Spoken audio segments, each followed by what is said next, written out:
Boa noite, amigos. Que as bênçãos do Mestre Jesus recaiam sobre cada um de nós. Lucas nos lembrou do tema da dificuldade de abordar um tema tão sensível aos nossos corações, especialmente aqueles que tiveram já passado por essa experiência dolorosa da questão das mortes prematuras. E uma mãe, cujo nome é Kisagotami,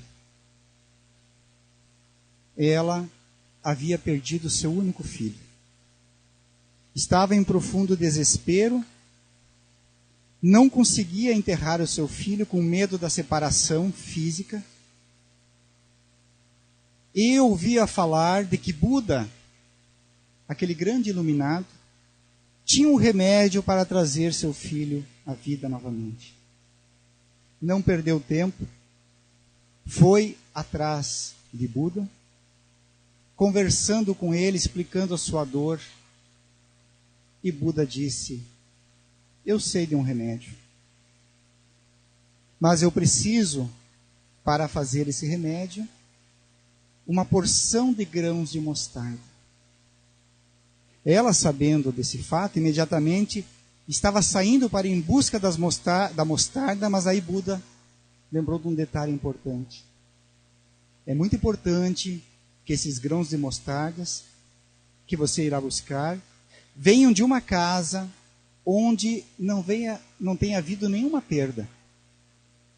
Nenhum genitor, nenhum filho, nenhum cônjuge, nenhum serviçal pode ter morrido nesta casa. E ela saiu com essa informação e andou por inúmeras centenas, onde ela pôde andar, para buscar o grão de mostarda, numa casa que não havia tido morte ainda. Mas numa casa um filho havia morrido, na outra era o pai, na outra era o esposo. E aí ela se deu conta de que a dor que ela estava passando não era uma dor única no mundo. Todos nós, em algum momento, passamos ou passaremos pela dor da perda de um ente querido. E quando ela volta para Buda, já resignada, já reassumindo novamente uma postura ativa frente à vida, vai e enterra o seu filho querido. Saber que os outros sofrem a mesma dor nossa não é propriamente um consolo. Nós sabemos disso. Mas Buda demonstra, ou essa história demonstra através de Buda, da impermanência da vida física para todos nós. A vida física é algo temporário, é algo que tem um fim. Para alguns esse fim vem mais cedo, fim da vida física. Para outros mais tarde. Mas todos dentro das suas necessidades. Há milênios que a morte de crianças e jovens desafia o pensamento humano. As religiões tradicionais, as filosofias, até então, não haviam encontrado respostas razoáveis para nos consolar frente a esse fato. O porquê disso? Como entender um pai amoroso e justo quando acontece uma morte prematura dentro do nosso lar? De seres que apenas, muitas vezes estavam engatinhando, começando os primeiros anos da vida física. E quando partem, deixam um rastro de dor e desolação aos que ficam. Como entender um pai amoroso que aparentemente provoca esta dor nos que ficam? Há duas perguntas básicas a respeito desse tema. Por que isto acontece? Por que as mortes prematuras acontecem? E outra, para onde vão esses seres? Isso que acontece através da morte prematura, aonde eles vão após a morte? Por que isso acontece? Alguns dizem que era castigo para os pais. Outros é o castigo para o filho. E a gente vai perguntando, mas por que isso? Que lógica tem isso? Outros dizem que simplesmente é a vontade de Deus. Mas a vontade de Deus é fazer sofrimento aos seus filhos?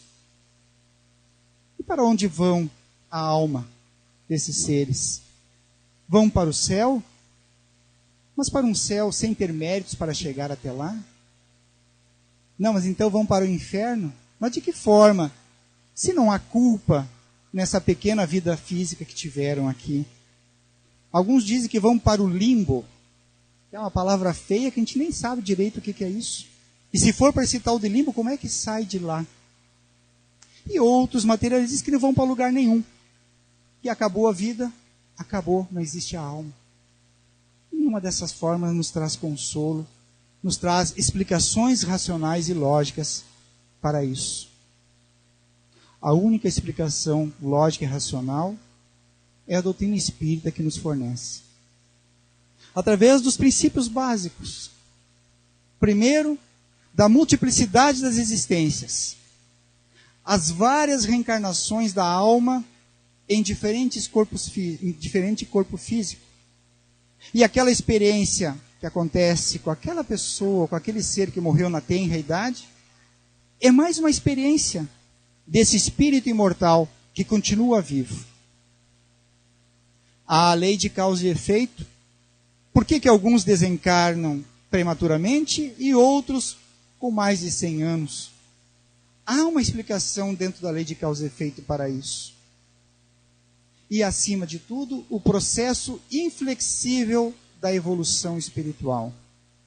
Da necessidade, das provas, às vezes do sofrimento, às vezes da dificuldade, mas que o objetivo dessa situação toda é a evolução do espírito imortal. E aí entra algo profundo. Todos nós somos imortais. Em alma. A nossa alma, o nosso espírito, nós espíritos somos imortais.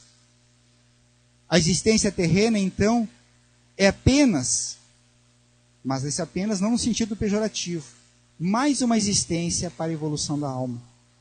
Porque mesmo sendo curta, essa experiência ela é profundamente importante e marcante para aqueles que vivenciam essa situação. Há casos que essa existência, essa experiência, deve ser breve, por um curto período de tempo, por necessidade do espírito, mas também como prova, como necessidade para os pais. André Luiz, espírito, através de Francisco Cândido Xavier, no livro Evolução em Dois Mundos, nos diz que muitas existências são frustradas no berço, as mortes prematuras, não por simples punição externa da lei divina. Não é Deus querendo castigar ou punir alguém dentro do conceito de reencarnação e lei de causa e efeito. Mas porque a própria lei divina funciona para todos nós, desde que todos existimos desde o hausto do Criador. Então, André Luiz nos diz que a lei divina é inexorável a todas as criaturas. Se em algum momento violamos essa lei, esta lei necessita que nós reparemos os equívocos que cometemos. E essa reparação, às vezes, é dolorosa, como o desencarne prematuro, mas extremamente necessária e benéfica para a evolução espiritual daquele ser que desencarnou. André Luiz nos coloca um dos casos disso.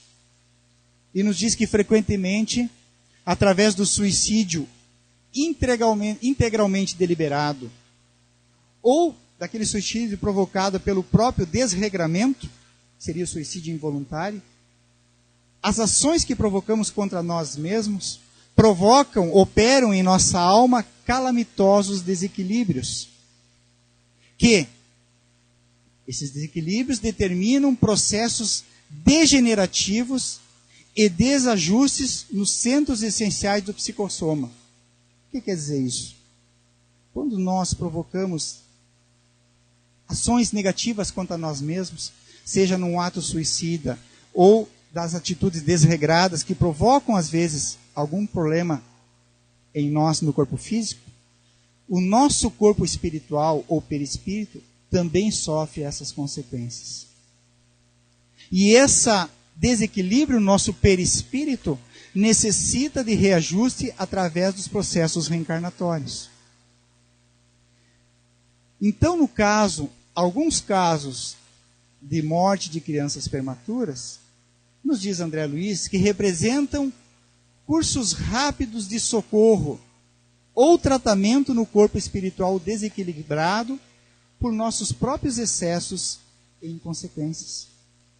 A necessidade daquele espírito reencarnar um curto, breve período, porque ele precisa reequilibrar muitas vezes o seu perispírito, que foi afetado por ele mesmo em encarnações anteriores, em atitudes desequilibradas, em alguns casos, pelo próprio suicídio.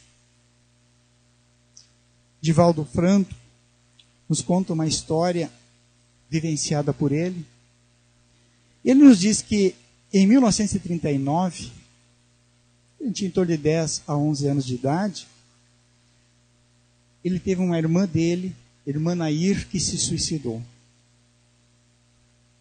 Ela era casada, ele era menino, ele era o mais novo de toda a família, de 13. Ela era das mais velhas, já casada, e seu marido tinha, como se chamava naquela época, uma concubina. Quando ela soube, ela se desesperou, foi conversar com essa concubina, e voltando para casa, envergonhada com a situação, ingeriu veneno, e não deu tempo de mais nada, porque ela desencarnou em seguida. Divaldo já tinha a mediunidade, e ao longo do tempo foi desenvolvendo de uma forma mais intensa, percebia frequentemente essa sua irmã Nair em profundo desespero no mundo espiritual. Enxergava deformada, profundamente abalada, quase que enlouquecida. Ela queria fugir daquela situação, mas não sabia para onde. Divaldo sempre em prece, tentando auxiliá-la. 1972, 33 anos depois, a mãe de Divaldo estava à beira da morte, no leito de morte. E a mãe de Divaldo, pessoa extremamente bondosa, muito simples, analfabeta, mas com um profundo conhecimento espiritual, naquele limiar entre a vida e a morte física, ela falou para Divaldo, Di, como ela chamava, eu estou enxergando Nair aqui junto de nós. E ela está desesperada, Divaldo, chamando, mãe, venha me ajudar, eu quero sair desse profundo desespero que eu estou, venha me consolar. E a mãe de Divaldo disse, Divaldo, Di, eu vou para lá, vou ajudar Nair, mas depois eu volto para lhe ajudar. E Divaldo dizia, não mamãe, não precisa voltar, você já sofreu tanto nessa vida, foi tão difícil, continue lá. Você sabe que eu sou mãe, Divaldo, eu venho para ajudar, venho para você também. E ela desencarnou. 9 dias depois, Divaldo estava fazendo uma palestra e ele vê a mãe dele chegando, se aproximando em espírito. E ele se emocionou. E agora, o que eu faço? Continua a palestra? O que eu faço? E a mãe dele disse assim, Di, continua falando. Fale para as pessoas que a vida continua. Ela é rica de experiências. Ela é bela. Vale a pena viver. Ensine que a vida continua para todos nós. Estimule a que eles continuem vivenciando com beleza a vida, fazendo bem ao próximo. E Divaldo falou na sua palestra com mais emoção ainda. Alguns anos depois, novamente, aparece a mãe de Divaldo. Teve contato com ela, mas alguns anos depois, ela chega para ele, Di, Nair vai voltar à Terra. E Divaldo diz, ai que bom mamãe. Quer dizer que ela se recuperou no plano espiritual para poder reencarnar. em desequilíbrio, seria difícil isso. Eu vou reconhecê-la, mãe? Sim, você vai reconhecê-la. Mas, muito cuidado, Divaldo, não atrapalhe a sua reencarnação, que será expiatória, será de reparação. Ajude-a no que for possível, mas não atrapalhe o seu processo evolutivo. Quando ela virá, mamãe? Mais ou menos uns 2 anos, daqui a 2 anos. Divaldo continuou vivendo a sua trajetória, a sua vida. Um tempo depois, chega na porta da Mansão do Caminho, que é uma grande entidade que Divaldo coordena junto a outros companheiros que trabalham junto a famílias carentes com dificuldade. E o porteiro chama Divaldo. Aqui na porta, uma mãe faminta, miserável, não consegue mais ficar em pé de tanta fome. Vem aqui. E Divaldo desce e vê uma senhora de pele negra, profundamente abatida, miserável no sentido físico, quase morrendo de fome. E ela pede, pelo amor de Deus, a Divaldo, para que ajude a ela. E ajude seu filho, a sua filha que estava no seu colo. E Divaldo aí vê que tem uns trapos no colo dela, levanta, e ele diz que vê uma das criaturas mais feias que ele tinha visto na sua vida, um bebê. Com um lábio leporino duplo, deformada fisicamente, cheia de problemas. E Divaldo diz, vamos entrar, nós acolhemos. E foi tratado, chamou seu filho médico, os enfermeiros que têm trabalhos voluntários na casa, deram alimentação, todo o amparo. E Divaldo foi, aos poucos ela foi melhorando. Divaldo foi conversar com essa mãe um dia, e ela contou a história dela. Que esta menina era um anjo que vinha vindo para ela. Que certa vez uma senhora muito bela, baixinha, mas muito simpática, chegou para ela e disse, minha filha, está chegando uma filha nossa para você cuidar. Cuide dela com carinho. E aí ela engravidou e teve essa criança, esse bebê. Mas na sua miséria, na sua vontade, ela não tinha como alimentar o bebê. E aí, quando ela estava já em desespero, quase, aparece novamente essa senhora e diz, eu vou lhe mostrar o caminho onde você será ajudada. Indicou a porta da Mansão do Caminho. E Divaldo conversando com ela. E essa senhora, quem era? Eu não sei quem era. Como é que é o nome da criança? Ela disse, essa senhora, quando eu estava grávida, falou do nome Nair. E aí eu dei o nome para minha filha de Nair. E aí aparece a mãe de Divaldo dizendo, esta é Nair, Divaldo, a nossa filha, a nossa irmã, que veio para recuperar aquilo que ela perdeu na intempestade, naquele ato impensado do suicídio. Ame a ela e acolhe ela de forma profunda. Divaldo, com certeza, conta na história, acolheu, auxiliou. A criança foi crescendo, achou-se uma casa para ela naquele complexo da Mansão do Caminho, de pequenas casas simples onde se abrigam famílias, às vezes com mães que não são próprias, mas no caso foi a mãe e a filha sendo acolhidas. Quando ela tinha mais ou menos 5 anos, Divaldo estava passando na frente da casa, e a pequena Nair chama na porta, na janela, que enxerga, Didi, vem aqui. E aí Divaldo teve mais um choque. Ele já sabia da situação. Mas a única pessoa que havia chamado de Didi, ele, durante toda a sua vida, havia sido a sua irmã Nair, desencarnada. E aí ela começa a travar um diálogo com ele. Didi, eu voltei, não Didi. Porque ela estava naquele momento de lucidez no mundo espiritual, aquele espírito, com 5 anos de idade. Sim, Nair, você voltou. Você voltou para recuperar aquilo que perdeu, para você crescer. E Nair pergunta para Divaldo. Não, Divaldo pergunta para Nair. Você lembra como eu lhe chamava? Divaldo adulto pergunta uma criança de 5 anos como eu lhe chamava. E ela disse assim, Sim, eu me lembro. Yaya, que era como o Divaldo chamava seu nome. Eu não conseguia pronunciar o nome Nair, então eu chamava de Yaya. Você veio para se recuperar. Você veio para recompor aquilo que foi perdido. E aí Nair pergunta para ele, na sua inocência, mas o Espírito falando naquele momento: eu vou ficar muitos anos, Didi? E ele disse: no corpo não vai. No corpo não vai. Quanto tempo será, Didi? Olha, Divaldo disse, em torno de 10 anos. E ela continuou a sua história, continuou trabalhando. Divaldo continuou trabalhando. Aos 8 anos, Nair teve uma asma brônquica muito forte.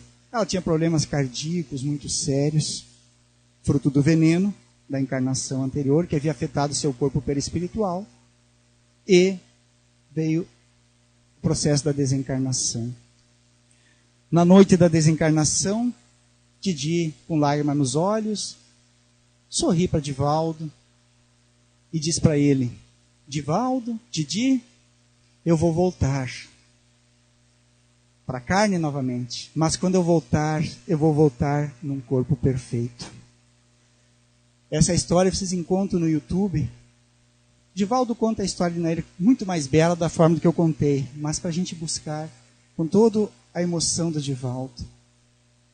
É Deus promovendo a recuperação de todos nós, de seus filhos, através de uma grande mestra, a dor, a dificuldade. Mas nem todos os casos são de mortes prematuras por questão de suicídio. Há necessidade de completar ciclos. E às vezes aquele espírito já programando uma reencarnação mais breve, porque se precisam poucos anos para completar alguma coisa na sua evolução espiritual. E esse espírito muitas vezes já tem essa noção.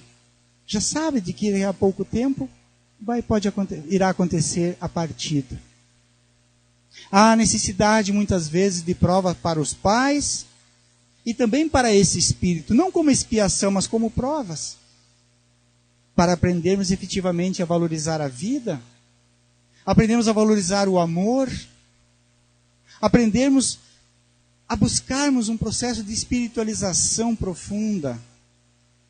E às vezes a dor nos remete a essa busca.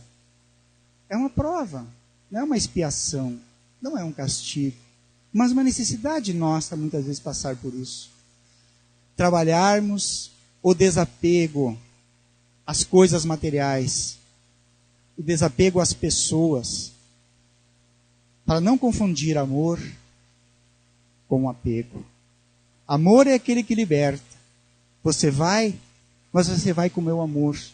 O apego é aquele que não quer não quer permitir que o outro saia do lado nosso. Então o amor liberta para que o outro continue onde quer que for a caminhada, seja no mundo espiritual, seja em outra cidade para estudar, mas que ele vá com o meu amor. No Evangelho segundo o Espiritismo, capítulo 5, Bem-aventurados aflitos, item 21, perda de pessoas amadas, mortes prematuras, espírito Sanson. Belíssima mensagem, recomendação para ler em casa. Curtos trechos que Sanson nos diz: Deus, entre parênteses, nada se faz sem um fim inteligente. E seja o que for que aconteça, tudo tem uma razão de ser. Esse é um princípio da doutrina espírita. Não acontece nada ao acaso. Tudo tem uma razão de ser. Tudo tem uma lógica. Tudo tem um porquê. E o objetivo maior desse porquê é a nossa evolução e o nosso crescimento espiritual. As situações que acontecem, cada um tem alguns motivos específicos. Mas o objetivo maior sempre é o nosso crescimento, o nosso resgate, a nossa evolução. Diz Sanson: crede-me, a morte é preferível numa encarnação de 20 anos a esses vergonhosos desregramentos que pungem famílias respeitáveis, dilaceram corações de mães e fazem antes do tempo embranquecer os cabelos dos pais. Quantos daqueles que passam dos 20 anos, como ele deu o exemplo aqui, e aí transtornam a vida com desregramentos, com atitudes equivocadas, comprometendo a si mesmo e aos pais. Então, muitas vezes, essa morte, que vem aos 20 anos, 15 anos, 5 anos, é um processo onde não houve a necessidade daquele espírito passar por essa prova, nessa encarnação pelo menos. Continua Samson completando esse pensamento. Frequentemente a morte prematura é um grande benefício que Deus concede àquele que se vai, e que assim se preserva dos mistérios da vida ou das seduções que talvez lhe acarretassem perdas. Perda de rumo, comprometimentos sérios, com as viciações, com os crimes, com os desregramentos. Então, às vezes, é um grande benefício que Deus coloca a essas almas. Não é vítima da fatalidade aquele que morre na flor dos anos. É que Deus julga não convir que ele permaneça por mais tempo na terra. Eu sempre gosto de colocar esse exemplo. É como se nós estivéssemos presos numa gaiola. Estamos ali limitados naquela gaiola, ou naquela prisão, e de repente algum dos nossos companheiros não precisa mais estar preso, ele é libertado. E nós, por apego, que confundimos com amor, queremos, não, eu quero que ele fique junto comigo preso na gaiola, que é a vida terrena, limitada, com as suas dificuldades profundas. E esse já cumpriu a sua pena. Se nós temos amor, nós ficamos felizes, porque ele já está liberto desse compromisso. Isso é uma forma de pensar profunda, um convite a pensarmos dessa forma, nos diz esse Espírito.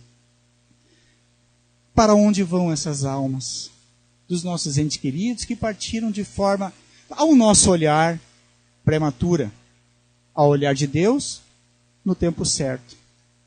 Quando falamos das mortes prematuras, falamos daquelas mortes que não foram provocadas por consciência própria do indivíduo.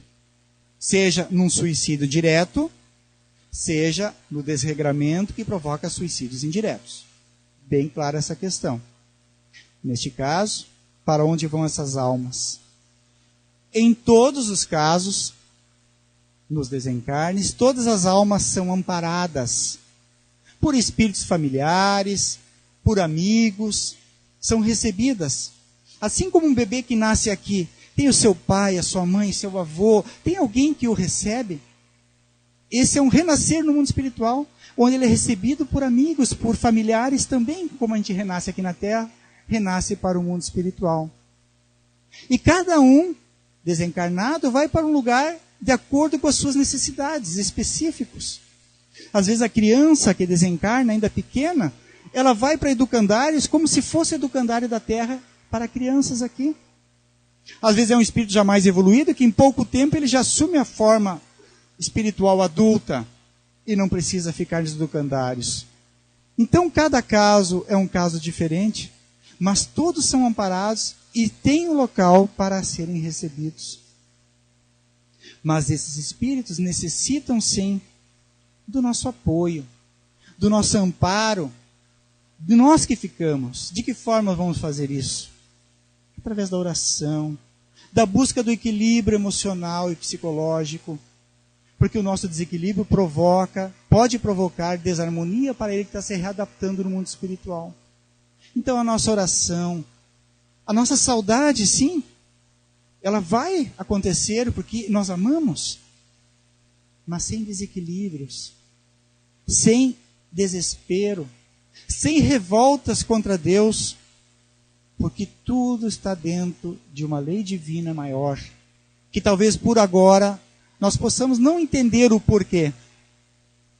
Mas não se preocupe, em algum momento nós vamos entender por que acontece essa situação. Aconteceu conosco e não com o meu vizinho. Por que com o meu filho, com a minha irmã, com o meu sobrinho, mas não com o do outro? Nós vamos entender isso em algum momento da nossa trajetória, senão no mundo espiritual. E aí Samson termina sua mensagem, ou melhor, ainda não termina, mas é um trecho belíssimo que nos diz assim: Mães, sabei que vossos filhos bem-amados estão perto de vós. esses filhos que desencarnaram. Sim, estão muito perto. Seus corpos fluídicos vos envolvem. Seus pensamentos vos protegem. A lembrança que deles guardais os transporta de alegria. Transborda de alegria.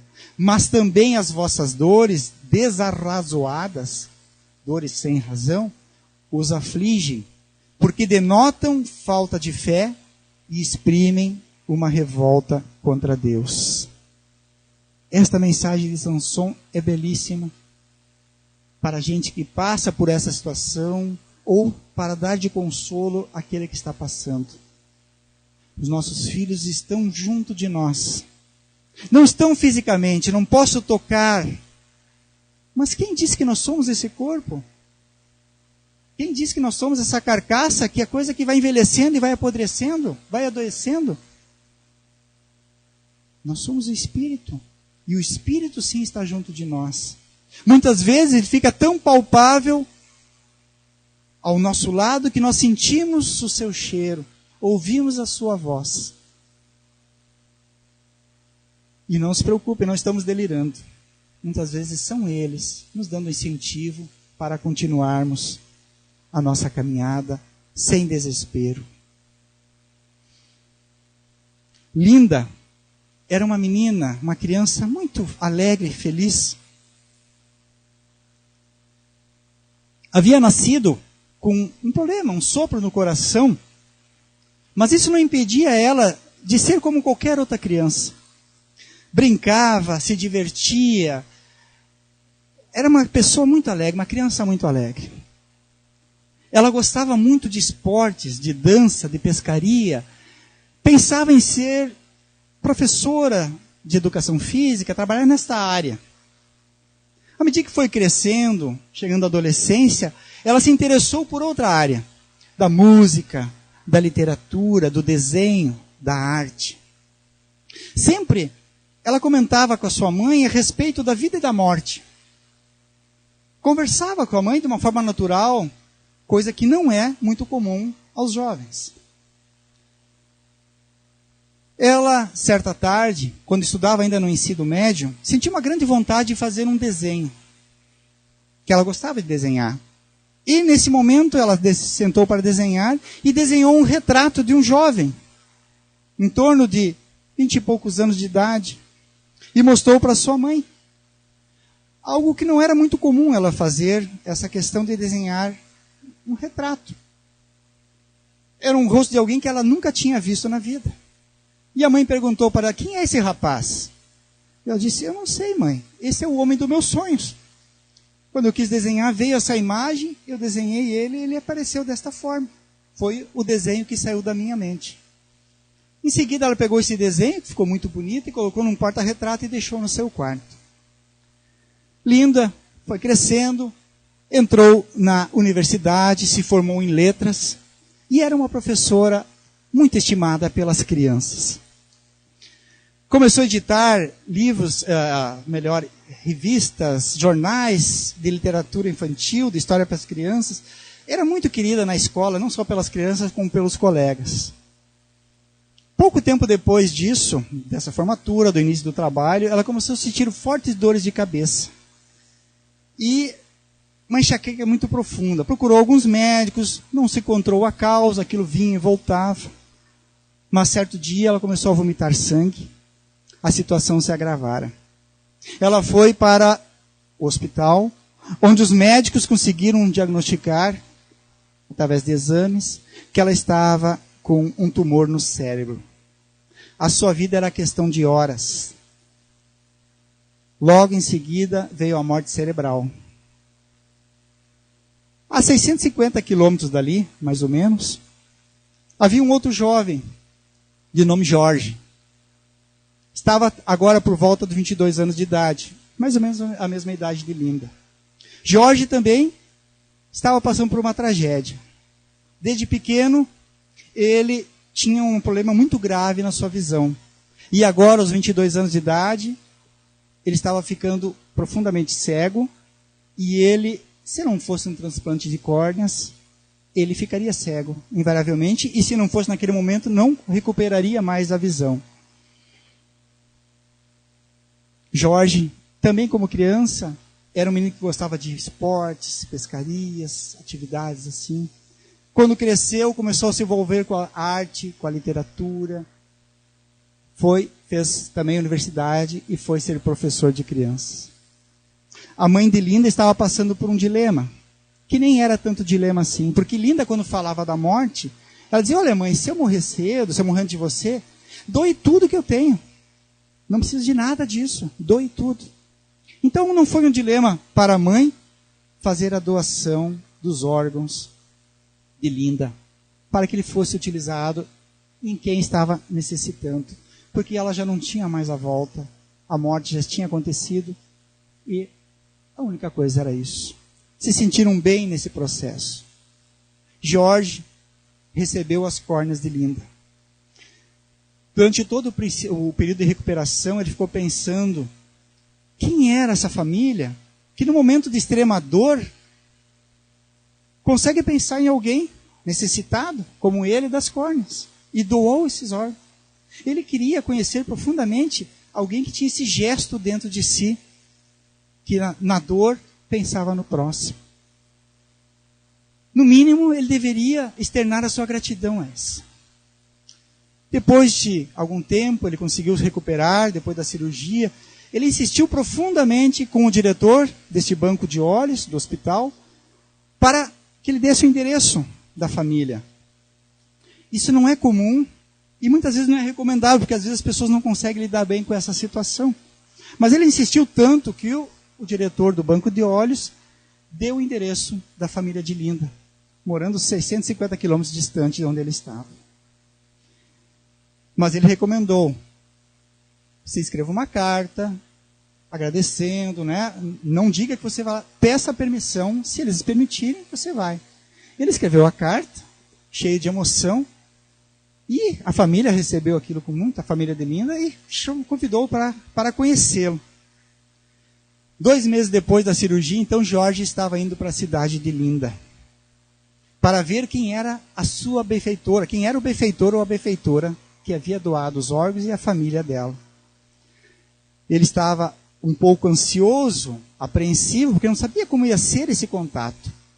Logo ao chegar, ele viu aquela família, encontrou como se fosse com velhos amigos.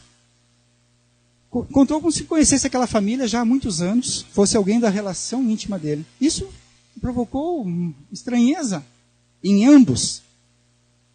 Ele contou da sua vida, conheceu a história de Linda, e outra coisa muito interessante, intrigante, era que as histórias eram muito parecidas dos dois.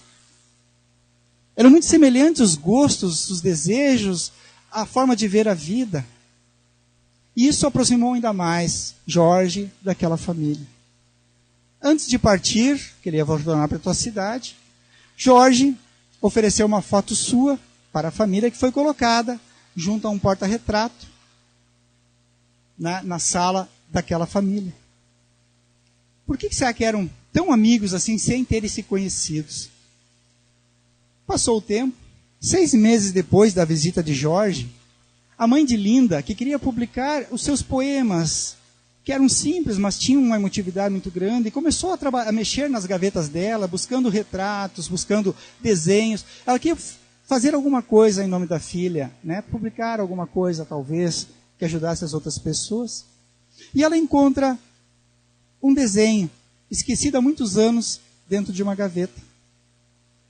Ele olhou para o desenho e ficou chocado. Pegou o desenho, foi mostrar para o pai. Quem é esse? Perguntou para o pai. Ora, esse é Jorge. Aquele menino, o jovem que recebeu, você não reconhece ele? Daí ela disse para o pai: mas esse desenho foi feito por nossa filha há muitos anos atrás. Este é o homem dos sonhos de Linda. Essa história, ela não está em nenhum livro espírita. Ela está na revista Seleções, aquela revista norte-americana. Veja como nós achamos coisas ricas, nos dando explicações profundas. que só a doutrina espírita vamos explicar. É uma história verídica, não foi escrita da mente de alguém, mas um relato. Nos explica efetivamente a justiça divina, atuando naquela família, naqueles seres, de uma forma suave e doce, para que os resgates que teriam que acontecer nessas situações se processassem através do amor. Linda e Jorge eram dois indivíduos provavelmente comprometidos em encarnações anteriores, um com o outro. Não sabemos o que aconteceu, mas essa ligação, pelo desenho de Linda, que ela imaginou aquele Jorge, muitos anos depois, a figura dele. Quando ela era jovem, desenhou já ele como um jovem adulto, com 20 e poucos anos. Há uma ligação de encarnações anteriores. Talvez ela tenha comprometido alguma coisa na vida de Jorge, na encarnação anterior, que através da sua doação, desse envolvimento de todos, ela resgatasse isso de uma forma suave. Eram espíritos simpáticos, com certeza, entre si, porque tinham interesses comuns. Então, ao nós pensarmos na partida dos nossos entes queridos, seja ele em mortes prematuras ou não, ao nosso olhar, olhemos como aquele nosso ente amado, que se libertou das presas, das amarras do corpo físico. Não necessita mais sofrer as agruras que nós temos que passar ainda aqui como encarnados, porque temos necessidade. E libertemos com o nosso amor. Libertar não é esquecer, não é deixar de lado, mas sim nos unirmos ainda mais, com a sensação de que, enquanto ele estava aqui, fizemos o que era possível, o amor que podíamos dar. E agora podemos dar um amor maior ainda, não nos desesperando, não querendo atraí-lo com nossa dor, com nosso sofrimento. Porque Deus é Pai amoroso e justo, e não coloca nas costas de nenhum de nós nenhuma carga que nós não possamos carregar. Então não entremos em desespero, mas sim em agradecimento a Deus. Porque às vezes, aqueles 15, 16, 20 anos que passamos ao lado daquele Espírito que encarnou conosco, foram tão ricos de experiências. Aprendemos tanto a amar, talvez aquele que não amávamos antes. E agora a gente amou. Pensemos dessa forma. Nos liguemos sempre aos Espíritos amigos, no momento às vezes de maior dor, para que eles nos ajudem a não nos afundarmos no desespero. Que Jesus abençoe e ampare a todos nós.